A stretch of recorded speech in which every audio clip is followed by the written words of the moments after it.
Amy Silverstein is a remarkable woman. A heart transplant recipient at the age of 25, she has been living a productive life for 2 decades.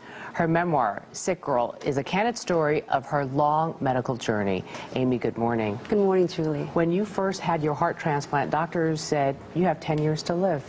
They did. They told me I had 10 years if I was lucky. But here I am. It's almost 21 years after. How is it that you have defied these medical odds? Well, I ask myself that, and I don't think my doctor really has the answer to that, but I think it has a lot to do with the fact that I've been given this wondrously donated heart that really matches my body very well, and also that I'm a very devoted patient. When I tell you, Julie, that I haven't had a pat of butter in 20 years because it's not good for my heart, I really haven't. Not a sip of alcohol in 20 years. It's not good for my medicine. So I am an exceptionally devoted patient to give my body the best chance. And then I really think that it's love. I have this incredible love in my life. My husband was my boyfriend at the time of my transplant and asked me to marry him when I was in the ICU, which was incredible. And that love continues today, and it really keeps me going.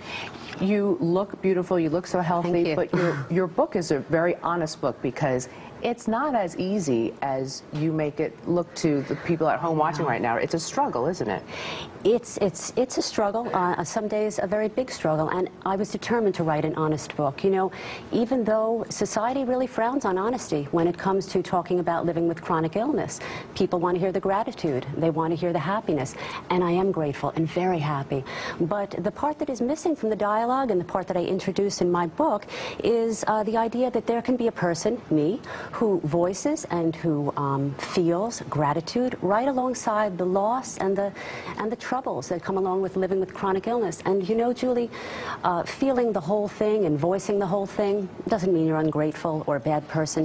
It just means you're telling it like it is. Well, what's so shocking is initially when you were in law school, you went to go see a doctor and they said, oh, it's just stress from being in law school. Right. And then what happened? Well, he said I had low blood pressure and I should salt my food. And a few months later, I was back in his office with congestive heart failure that really screamed out to him, this girl is ill. But I looked well, as I do now. You know, looks can be deceiving, and doctors need to be reminded of that. And then what happened? The doctor? He knew that I had congestive heart failure and admitted me to the hospital immediately for tests to see why such a young woman would have congestive heart failure, which is something that much older people have. It's kind of like a lesson, you know, don't trust everyone just because they're in white coats. Like, listen to your intuition. Absolutely. Bring your intuition to every doctor's appointment because, you know, your doctor has a degree in medicine, but you sort of have a degree in your own body. You know what feels right and wrong. And I have to tell you, at the time of that appointment with the doctor, I knew there was something wrong with my heart, but I just didn't want to believe it. I wanted to believe that everything was okay. So when he said low blood pressure, I said, oh, great, bye-bye, and ran out the door. I wanted to be well. In the final seconds, when you went back, was he, you know, receptive? He was listening to you, or? He was tremendously receptive and pulled every string he could to get me into the hospital right away. A lot of lessons to be learned in your book. Amy Silverstein, thank you so much. Thank you. It's a great read. Thank you.